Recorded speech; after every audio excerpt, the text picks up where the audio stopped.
Academy के YouTube channel पर मैं मुकेश सर आप लोगों का हार्दिक स्वागत करते हैं, अभिनंदन करते हैं।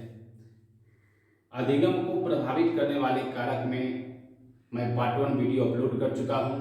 अब मैं पार्ट 2 का वीडियो इसी चैप्टर का कुछ जो बच गया था, शेष भाग जो बच गया है, मैं उसको समझाने का काम कर रहे हैं। आप लोगों दोस्तों, आपसे हाथ जोड़ से प्रार्थना करते हैं कि इस वीडियो को अधिक से अधिक सब्सक्राइब, लाइक, शेयर जरूर कीजिएगा, जिससे मुकेश सर के हाथों को मजबूत करने का काम कीजिएगा। आपको हमेशा चाहे 12 बजे रात में भी टेलीफोन कीजिएगा तो आपके लिए मैं तत्पर रहूंगा।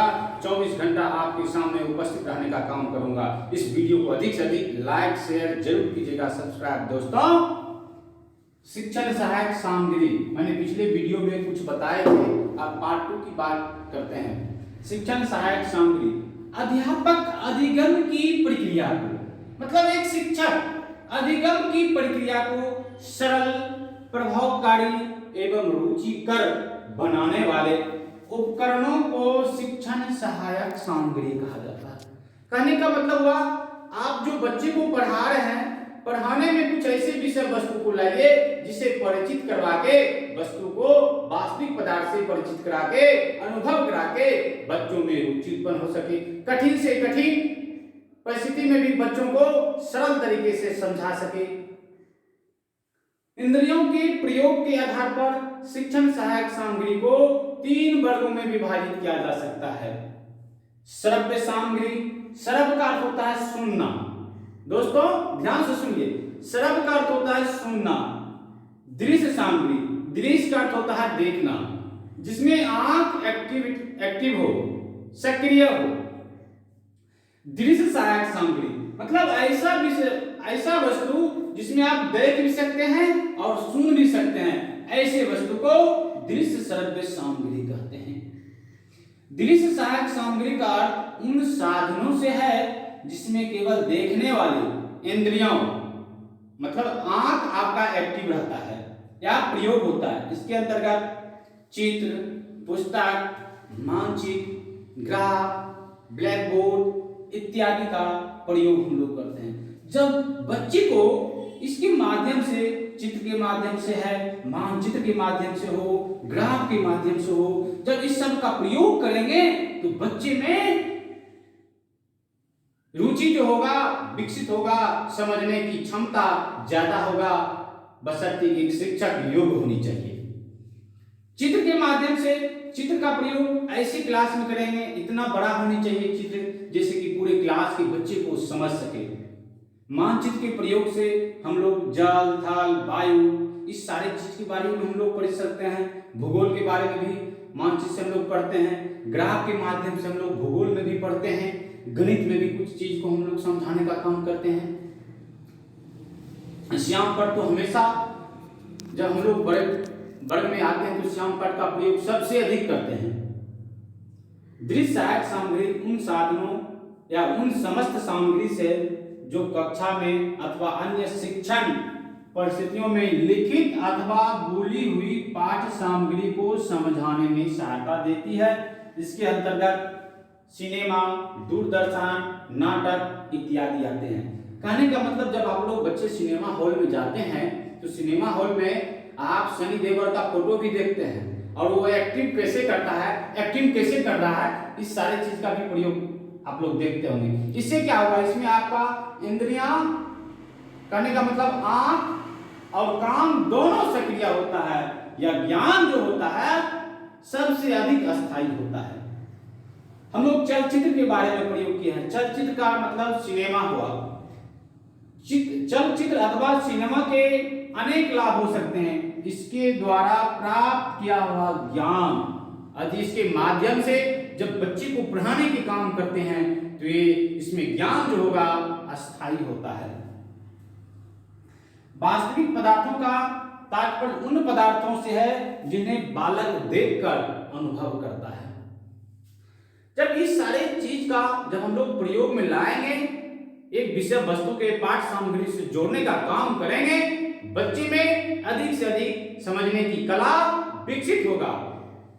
हम लोग मानचित्र के माध्यम से भी देखते हैं, इतिहास की चीज की भी जानकारी मिलता है। इतिहास क्या है? जिसका साक्ष्य हो, प्रमाण हो, वह इतिहास कहलाता है।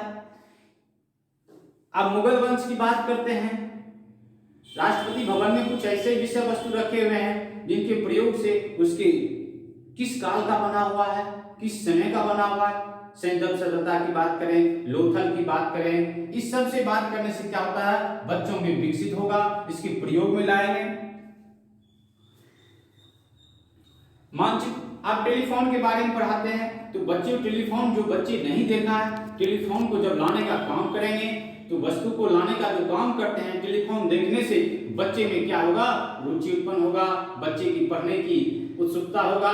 एक नादान बच्चे समझने में अपने पैगाम को उच्च सीमा तक ला सकता है, उसको समझने में ज्यादा सहायता होगा। हाँ, उसको समझने में ज्यादा सहायता होगा। मतलब आप मान लीजिए आप टेलीफोन के बारे में पढ़ा रहे हैं, अरे टेलीफोन बच्चे को दिखा दिए, जो बच्चे एक नादान बच्चा है जो नहीं देखा है टेलीफोन, तो जब टेलीफोन लाइएगा, आप घंटी कैसे हो रहा है, टेलीफोन किस आकार का होता है, इससे देखने से मतलब वास्तविक पदार्थ को देखने से, अनुभव करने से बच्चे में सीखने की प्रतिक्रिया ज्यादा होता है। मान लीजिए आप अभी तो मोबाइल जीवन का दूसरा चीज बना हुआ है। अब मोबाइल के बारे में बताना चाहते थे। मोबाइल जो बच्चे नहीं देखा है, मान लीजिए आप 1995 2000 की बात करें तो मोबाइल इतना नहीं हुआ था। अभी कुतुबमुत्ता की तरह मोबाइल है। मोबाइल अभी जीवन का दूसरा अंग बन चुका है। दोस्तों हंसते हैं का है?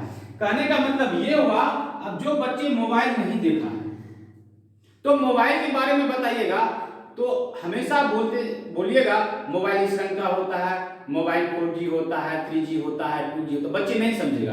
एंड्रॉइड मोबाइल किसको कहेंगे? सिंपल। जब बच्चे को दिखाएंगे ये एंड्रॉइड मोबाइल है, ये सिंपल मोबाइल है, तो बच्चे में क्या होगा, मोबाइल के प्रति ज्यादा एक्टिव रहेंगे। मान लीजिए आप कंप्यूटर के बारे में, आज इलेक्ट्रॉनिक माध्यम से हम लोग बच्चे को पढ़ाने का काम करते हैं। हमारे भारत सरकार के गाइडलाइन के अनुसार अभी कहा जाता है कि ऑनलाइन पढ़ाई, जो बच्चे ऑनलाइन नहीं समझ रहे उसको यदि लाइव के माध्यम से हो, यूट्यूब के माध्यम से समझाने के सुदूर अंतरकम में हम लोग समझाने का काम करते हैं तो बच्चे में विकसित होगा, समझने की कला उसमें योग्य होनी चाहिए, बशर्ते एक शिक्षक अनुभवी होनी चाहिए। बच्चे को प्रभावित करने में एक योग्य शिक्षक का होना अति आवश्यक है। जैसे सर कोई बड़ा चीज के बारे में बता रहे हैं, जैसे उसको हम क्लास में नहीं ला पाते, जैसे ताजमहल के बारे में। सुनिए, आप कोई बड़ा, मान लीजिए रेलगाड़ी के बारे में बता रहे हैं जी, हवाई जहाज के बारे में बता रहे हैं। अब तो हेलीकॉप्टर को इस रूम में, क्लास रूम में तो लाना संभव नहीं है। इसके लिए क्या करना पड़ेगा, एक शिक्षक का दायित्व है, यदि उसका नमूना हो, कहीं मार्केट में हो या उस वस्तु का आकार को लाएंगे, जो नमूना को दिखाएंगे और बच्चे को बताएंगे, देखिए ये हेलीकॉप्टर है, ये एरोप्लेन है, दोनों में डिफरेंट को बताएंगे, ये छोटा सा वस्तु को, नमूना को पेश करेंगे। इससे क्या होगा, बच्चे में उत्सुकता बढ़ेगा, बच्चे में पढ़ने की जो तौर तरीका होगा विकसित होगा। मान लीजिए आप नहीं मिले, नमूना नहीं मिले, तब क्या करना चाहिए, बच्चे को चित्र के माध्यम से बताना चाहिए। वैसे अधिकांश चित्र के माध्यम, चाहे वह नर्सरी क्लास का बच्चा हो या बीएससी का बच्चा हो, चित्र का प्रयोग हमेशा सभी वर्ग में करते हैं, लेकिन चित्र का प्रयोग उस परिस्थिति में किया जाता है जब नमूना पदार्थ नहीं मिले। और कोई डॉट? कहने का मतलब ये हुआ, जब आपका मान लीजिए रेलगाड़ी के बारे में बता रहे हैं तो रेलगाड़ी को किसी रूम में नहीं ला सकते हैं, तो रेलगाड़ी को जब नहीं ला सकते हैं तो ये समझाएंगे, देखिए रेलगाड़ी में असिस्टेंट ड्राइवर कहाँ बैठता है, मैन ड्राइवर कहाँ बैठता है, गार्ड साहब कहाँ रहता है। तो कहने का मतलब ये हुआ, रेलगाड़ी तो बिना पटरी का नहीं होगा, तो ऐसे में क्या करेंगे, एक छोटा सा नमूना पेश करेंगे। मार्केट में देखिएगा खिलौने का हो या रेलगाड़ी भी मिलती है छोटे छोटे बच्चे को खिलाने के लिए, तो उसको बारे में जब हम लोग चक्का लगाते हैं ऐसे बताएंगे, देखिए रेलगाड़ी है, इसी टाइप से ड्राइवर गार्ड कैसे हैंडल करता है, कैसे इंजन चल रहा है, उसके नमूना को बताएंगे। जब ऐसा हो कि नजदीक में आपके रेल की पटरी हो तो बच्चे को, आप जान सकते हैं कि बच्चे को भ्रमणशील पर भी ले जाते हैं। भ्रमणशील के दौरान बच्चे के अस्थायी ज्ञान होता है। मान लीजिए आप भ्रमणशील में नालंदा ले गए, बोध गया ले गए, तो इससे क्या होता है, बच्चे में अस्थायी ज्ञान प्राप्त होता है। लेकिन इसमें सबसे योग्य क्या है, एक शिक्षक की भूमिका अहम होनी चाहिए। और दूसरा हाथ, देखिए अधिगम को प्रभावित करने में दो हाथ होता है, एक तो अध्यापक ऊपर होते हैं, नीचे स्टूडेंट होता है। दोनों की संयम से, दोनों के योग से अधिगम को प्रभावित कर सकते हैं। मान लीजिए आप क्लास में बैठे हुए हैं, आपका बॉडी दिखा रहे हैं कि नीतीश जी, सीटू जी सारे बैठे हुए हैं, लेकिन आपका माइंड कहीं दूसरे जगह है, तो शिक्षक अधिगम को प्रभावित नहीं कर सकता है। इसलिए दोस्तों, जब भी आप क्लास में जाते हैं तो क्लास में एट ए टाइम आप ब्लैक बोर्ड की तरफ देखें, शिक्षक क्या पढ़ा रहे हैं, शिक्षक क्या हासिल आपको करवा सकते हैं, उस पर ध्यान रहनी चाहिए। लेकिन इस सब में सबसे महत्वपूर्ण भूमिका है शिक्षक उस विषय वस्तु में कितना परिपक्व है, कितना उसमें कला है। मैं एक टीचर की बात नहीं कर रहा हूं, मतलब शिक्षक कितना योग्य है उस विषय वस्तु को, कितना लेसन प्लान बना के बच्चे को समझाने का काम करते हैं। ऐसी तौर तरीका जब अपनाएंगे तो बच्चे को अधिगम को प्रभावित कर सकते हैं। सीटू और कोई क्वेश्चन है तो पूछिए, मेरे मोबाइल नंबर पर भी आप पूछ सकते हैं। 24 घंटा आपके लिए खुला दरबार है, आप पूछ सकते हैं कोई भी क्वेश्चन, आपके लिए मैं हमेशा ड्यूटीफुल रहेंगे। बताइए और कोई क्वेश्चन है इस चैप्टर से?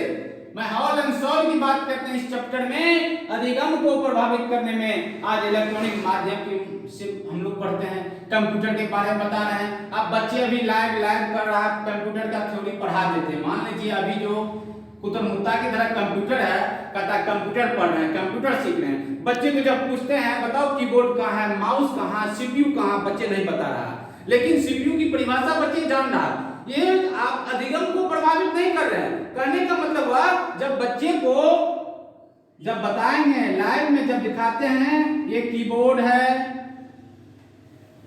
ये माउस है, ये सीपीयू है, जब बच्चे को लाइव से अनुभव कराते हैं तो यह ज्ञान अस्थायी होता है, तब अधिगम को प्रभावित कर सकते हैं।